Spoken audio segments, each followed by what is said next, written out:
សួស្តីប្រិយមិត្តអ្នកស្ដាប់ទាំងអស់គ្នានេះសូមស្វាគមន៍មកកាន់ការនិទានរឿងបែបមនោសញ្ញតនាដ៏ជ្រាលជ្រៅមួយដែលទាក់ទងនឹងតម្លៃនៃសេចក្តីស្រឡាញ់កិត្តិយសនិងគម្លាតនៃវណ្ណៈសង្គមដ៏ធំធេងតើអ្នកធ្លាប់ជឿទេថាលុយមិនអាចទិញក្តីស្រឡាញ់បានពិតតើអ្នកជឿទេថាមនុស្សពីរនាក់ដែលកើតមកនៅក្នុងពិភពលោកខុសគ្នាស្រឡះអាចស្វែងរកចង្វាក់បេះដូងរួមគ្នាបានទោះបីជាមានឧបសគ្គរាប់ពាន់រារាំងថ្ងៃនេះខ្ញុំនឹងនាំអារម្មណ៍អ្នកទាំងអស់គ្នាទៅតាមដានសាច់រឿងមួយដែលមានចំណងជើងថាស្នេហ៍ឆ្លងវណ្ណៈនារីបរទេសរូបស្រស់បិទបាំងអត្តសញ្ញាណស្វែងរកស្នេហ៍ពិតលើទឹកដីខ្មែរលោកអ្នកស្ដាប់ជាទីមេត្រីនៅកណ្ដាលទីក្រុងភ្នំពេញដ៏ស៊ីវិល័យមួយពោពេញទៅដោយភ្លើងពណ៌ចម្រុះចម្រើនមានវិមានដ៏ស្កឹមស្កៃមួយដែលជាកម្មសិទ្ធិរបស់គ្រួសារអភិជនបរទេសមួយនៅទីនោះមាននារីដ៏ស្រស់សោភាម្នាក់ឈ្មោះអាលីននាងជាកូនស្រីតាយៈតែមួយគត់នៃត្រកូលមហាសេដ្ឋីដែលមានមុខចំនួនធំទាំងក្នុងប្រទេសនិងក្រៅប្រទេសជីវិតរបស់អាលីនមើលពីសម្បកក្រៅគឺសែនអស្ចារ្យនិងគួរឲ្យច្រណែនបំផុតនាងមានអ្វីគ្រប់យ៉ាងដែលមនុស្សស្រីទូទៅប្រាថ្នាចង់បានមានរថយន្តទំនើបតែកង់ផ្ទាល់ខ្លួនសម្លៀកបំពាក់ម៉ាកល្បីៗតម្លៃរាប់ម៉ឺនដុល្លារនិងមានអ្នកបម្រើឆ្វេងស្ដាំចាំទទួលបញ្ជាប៉ុន្តែតើអ្នកដឹងទេថានៅពីក្រោយស្នាមញញឹមដ៏ស្រស់ព្រឹមប្រយីនិងផ្ទៃមុខដ៏ស្រស់ស្អាតដោយទេពធីតានោះអាលីនលាក់បាំងនៅភាពកណ្ដោចកណ្ដែងកម្រិតណាដែរនាងប្រៀបដូចជាសតៅចាបដែលត្រូវគេឃុំនៅក្នុងទ្រូងមាសដ៏ស្រស់ស្អាតឪពុករបស់នាងជាមនុស្សតឹងរឹងផ្ដាច់ការនិងគិតតែពីផលប្រយោជន៍មុខចំនួននិងកិត្តិយសត្រកូលជាធំគាត់បានរៀបចំគម្រោងអនាគតសម្រាប់នាងរួចជាស្រេចតាំងពីការរៀនសូត្រការរាប់អានមិត្តភ័ក្តិសូម្បីតែគូស្រករក៏គាត់ជាអ្នកជ្រើសរើសឲ្យនាងដែរដោយមិនខ្វល់ពីអារម្មណ៍កូនស្រីទាល់តែសោះបរិះដែលឪពុកនាងពេញចិត្តនឹងចង់ឲ្យរៀបចំជាមួយគឺជាកូនស្រីតែថោកកាយធំម្នាក់ដែលមានទ្រព្យសម្បត្តិស្ទុកស្ទំដូចគ្នាប៉ុន្តែបរិះម្នាក់នោះជាមនុស្សដែលចូលចិត្តអួតអាងផ្ដេកផ្ដួលលើទ្រព្យឪពុកម្ដាយនិងតែងតែយកកែវភ្នែកមើលងាយអ្នកក្រអាលីនស្អប់បំផុតគឺមនុស្សដែលវាស់តម្លៃអ្នកដទៃដោយសារតែលុយនាងតែងតែឈរមើលទៅក្រៅបញ្ជូងវិមានដ៏ធំធេងនេះហើយលួចសួរខ្លួនឯងទាំងទឹកភ្នែកថាតើនៅលើโลกនេះមានបរិះណាដែលស្រឡាញ់ខ្ញុំព្រោះតែខ្ញុំជាខ្ញុំមិនមែនព្រោះតែទ្រព្យសម្បត្តិនិងមុខមាត់គ្រួសារខ្ញុំទេងាកមកមើលជ្រុងមួយទៀតនៃទីក្រុងភ្នំពេញឆ្ងាយពីតំបន់អភិជននៅក្នុងទីធ្លាផ្ទះយូលដ៏ចង្អៀតមួយមានបុរសសាមញ្ញម្នាក់ឈ្មោះរិទ្ធជាយុវជនខ្មែរដ៏កំសត់ម្នាក់ដែលតស៊ូរស់នៅក្នុងបន្ទប់យូលចង្អៀតទាបនិងមានសភាពចាស់ទ្រុឌទ្រោមជាមួយនឹងម្ដាយចាស់ចរាដែលឧស្សាហ៍មានជំងឺជីវិតរបស់គេពោពេញទៅដោយការតស៊ូនិងញើសឈាមដ៏យឺតយ៉ាវជារៀងរាល់ព្រឹកមុននឹងព្រះអាទិត្យរះរិទ្ធត្រូវក្រោកពីព្រលឹមដើម្បីចេញទៅធ្វើការងាររែកពុនលីសែងនិងជាអ្នកដឹកអីវ៉ាន់ឲ្យគេនៅតាមផ្សារហើយពេលយប់គេបន្តធ្វើជាអ្នករត់តុនៅហាងអាហារមួយកន្លែងទៀតដើម្បីសន្សំប្រាក់ទិញថ្នាំឲ្យម្ដាយនិងផ្គត់ផ្គង់ជីវភាពប្រចាំថ្ងៃទោះបីជាជីវិតក្រីក្រលំបាកនិងហត់នឿយស្ទើរដាច់ខ្យល់យ៉ាងណាក៏ដោយតែកំឡុងរូបនេះមិនដែលត្អូញត្អែឬបន្ទោសព្រំលិខិតម្ដងណាឡើយរិទ្ធជាមនុស្សមានសីលធម៌ស្មោះត្រង់និងមានភាពអន់មាត់ខ្លាំងប៉ុស្តិ៍គេមិនដែលមានចិត្តលោភលន់ចង់បានរបស់វត្ថុអ្នកដទៃឡើយ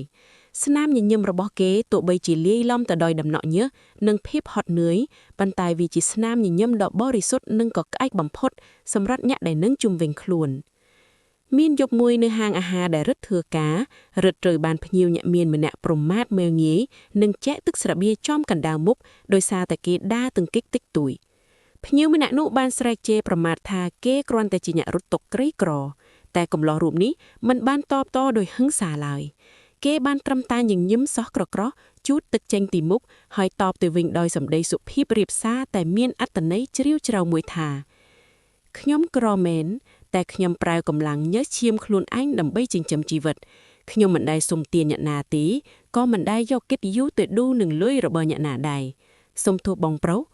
សម្ដីនេះសបញ្ជាក់ឲ្យឃើញថាភាពរឹងមាំសេចក្តីថ្លៃថ្នូរនិងតម្លៃនៃភាពជាមនុស្សដែលលាក់គប់ក្នុងខ្លួនរបស់បុរសក្រីក្រម្នាក់នេះប្រិយមិត្តអ្នកស្ដាប់ពិភពលោករបស់អាលីននិងរិទ្ធគឺខុសគ្នាដូចមេឃនិងដីម្នាក់រស់នៅហុំចត់ដោយមីប្រាក់តែខ្វះភាពកក់ក្អាច់និងសេរីភាពរស់នៅដូចក្នុងគុកគ្មានជញ្ជាំង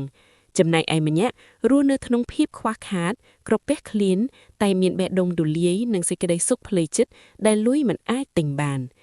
មនុស្សពីរនាក់ដែលដើរលើខ្សែបន្ទាត់ជីវិតស្របគ្នាមិនគួរណានឹងមានវាសនាអាចជួបគ្នាតតែសោះប៉ុន្តែព្រំលិខិតតែងតែលេងសើចនឹងមនុស្សជានិច្ចត្រឡប់មកអាលីនវិញការគៀបសង្កត់ពីគ្រួសារកាន់តែខ្លាំងឡើងយប់នេះឪពុករបស់នាងបានប្រកាសប្រាប់ភ្ញៀវកិត្តិយសទាំងអស់ក្នុងកម្មវិធីជប់លៀងគ្រួសារថានាងនឹងត្រូវភ្ជាប់ពាក្យជាមួយនឹងកូនសេដ្ឋីដ៏ក្រអើក្រទើតនោះក្នុងពេលតែមួយខែតែប៉ុណ្ណោះពាក្យប្រកាសនេះប្រៀបដូចជាកំបាត់ចាក់ទម្លុះបេះដូងនាងភាពតានតឹងការថប់ដង្ហើមនិងការខកចិត្តយ៉ាងខ្លាំងបានរុញច្រានឲ្យនារីដ៏ទន់ធ្លាយម្នាក់នេះសម្រេចចិត្តធ្វើរឿងមួយដែលនាងមិនធ្លាប់នឹកស្មានដល់នាងលែងខ្វល់ពីកិត្តិយសនាងលែងខ្វល់ពីទ្រព្យសម្បត្តិនាងគ្រាន់តែចង់ដកដង្ហើមនាងចង់ស្គាល់រសជាតិជីវិតជាមនុស្សធម្មតាទូទៅដែលមានសិទ្ធិជ្រើសរើសផ្លូវដើរខ្លួនឯងទោះបីជាបានត្រឹមតែមួយថ្ងៃក៏នាងអស់ចិត្តដែរในរាត្រីនោះខណៈពេលដែលមេកំពុងតែធ្លាក់ភ្លៀងរលឹមស្រិតអាលីនបានត្រឡប់ចូលបន្ទប់លួចផ្លាស់សម្លៀកបំពាក់រ៉ូបដ៏មានតម្លៃចេញរួចយកអាវយឺតសាមញ្ញនិងកៅខ្វួយចាស់ៗដែលនាងធ្លាប់ទិញលាក់ទុកមកស្លៀកពាក់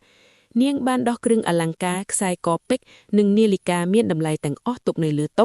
នាងយួរកាបូបទូចមួយដែលមានលួយបន្តិចបន្តួចហើយបន្លំខ្លួនលួចចេញពីវិមានដ៏ស្កឹមស្កៃនោះតាមច្រកទ្វារខាងក្រោយទាំងយប់អាធ្រាត្រដោយគ្មានអ្នកអង្គរក្សឬរថយន្តទំនើបតាមការពារនាងរត់កាត់ដំណក់ទឹកភ្លៀងដើរចូលទៅក្នុងទីក្រុងភ្នំពេញដ៏ធំទូលាយដែលនាងមិនធ្លាប់ស្គាល់ទាំងមិនដឹងថាត្រូវទៅណានាងមានអារម្មណ៍ភ័យខ្លាចតែក្នុងពេលមួយគ្នានោះនាងក៏មានអារម្មណ៍ថាខ្លួនឯងមានសេរីភាពបំផុតក្នុងឆាកជីវិតប៉ុន្តែទីក្រុងនៅពេលយប់ជ្រាវជ្រៅមិនមែនស្រស់បំព្រងនិងមានសុវត្ថិភាពដូចអ្វីដែលនាងធ្លាប់ឃើញពីក្នុងក្រែងចាក់រថយន្តទំនើបនោះទេគ្រោះថ្នាក់កំពុងតែតាមយាយីនារីបរទេសរូបស្រស់ម្នាក់នេះដែលទើបតែដើរចេញពីទ្រូងមានម្នាក់នេះហើយនៅផ្លូវកែងដ៏ស្ងាត់ជ្រុងងំមួយមានជនពាលពីរនាក់កំពុងសម្លឹងមើលមកនាងដោយក្រសែភ្នែកគំរាមកំហែងតើនឹងមានរឿងអ្វីកើតឡើងចំពោះអាលីនតើព្រំលិខិតនឹងនាំនាងទៅជួបជាមួយនឹងបុរសក្រីក្រឈ្មោះរិទ្ធដែលកំពុងជិះកង់កាត់ផ្លូវនោះដោយវិធីណាស្រាប់តែពេលនោះមានពន្លឺភ្លើងកង់ដ៏អស្ចារ្យមួយបានចែកមកចំពីមុខជនពាលទាំងពីរសំឡេងកង់ចាក់បន្លឺឡើងគឺតទម្លុះភាពស្ងាត់ជ្ងន់នោះគឺជារិទ្ធយុវជនខ្មែរដ៏កំសត់ដែលទើបតែចេញពីធ្វើការវេនយប់នៅឯហាងអាហារក្រងតែឃើញទស្សនភាពបុរៈពីរនាក់កំពុងតែធ្វើបាបនារីទន់សោយម្នាក់រិទ្ធមិនបានគិតវែងឆ្ងាយឬខ្លាចរអាឃើញការជួយសង្គ្រោះឡើយគេបានទម្លាក់កង់ចាក់របស់គេចោលនៅលើដីហើយរត់ទៅឈររាំងពីមុខអាលីនធ្វើជាខែការពារនាងភ្លាមរិទ្ធសម្លឹងមើលទៅជនពាលទាំងពីរដោយកែវភ្នែកដ៏មុតស្រួតនិងមិនចេះញញើតហើយស្រែកដោយសំឡេងរឹងមាំថាពួកបងឯងចង់ធ្វើអីជាមនុស្សប្រុសពេញលក្ខណៈមិនក៏មកធ្វើបាបនារីស្រីអញ្ចឹងបើមិនថយក្រោយទេខ្ញុំនឹងបណ្ដឹងប៉ូលីសឥឡូវនេះជនពាលទាំងពីរនោះឃើញរិទ្ធស្លៀកពាក់ខោអាវចាស់និងមានរាងកាយស្គមស្កាងក៏សោយចំអកយ៉ាងខ្លាំងរួចស្ទុះចូលមកវាយរិទ្ធមួយដៃចំផ្ទៃមុខបណ្ដាលឲ្យគេដួលខ្ទាតទៅលើដីឈាមហូរចេញពីជ្រុងមាត់បន្តិចអាលីនស្រែកឡើងដោយភាពតក់ស្លុតប្រយ័ត្ននាងគិតថាបុរសម្នាក់នេះច្បាស់ជារត់ចោលនាងហើយព្រោះគេគ្មានហេតុផលអ្វីដែលត្រូវមកផ្ដោតជីវិតជាមួយនាងឡើយប៉ុន្តែរិទ្ធមិនមែនជាមនុស្សកំសោតឡើយទោះបីជាគេគ្មានលុយគ្មានអំណាចតែគេមានភាពក្លាហាននិងបេះដូងជាអ្នកតស៊ូការពារភាពត្រឹមត្រូវរិទ្ធប្រាំងងើបឈរឡើងវិញជូតឈាមនៅជ្រុងមាត់រួចក្តាប់ដៃយ៉ាងណែនដើរចូលទៅរកជនពាលទាំងនោះម្ដងទៀតគេឈរយ៉ាងរឹងមាំដោយគ្មានភាពភ័យខ្លាចត្រូវនឹងពេលនោះមានពន្លឺភ្លើងរថយន្តមួយគ្រឿងបើកទម្រង់មកពីចម្ងាយធ្វើឲ្យជនពាលទាំងពីរនាក់នោះភ័យស្លន់ស្លោក៏ប្រញាប់រត់គេចខ្លួនបាត់ទៅក្នុងភាពងងឹតទៅក្រោយពេលគ្រោះថ្នាក់បានកន្លងផុតទៅរិទ្ធងាកមកមើលអាលីនដែលកំពុងតែអង្គុយអោបជង្គង់យំនៅក្បែរជញ្ជាំងគេដើរចូលទៅជិតនាងយឺតដោយរក្សាគម្លាតដើម្បីកុំឲ្យនាងភ័យខ្លាច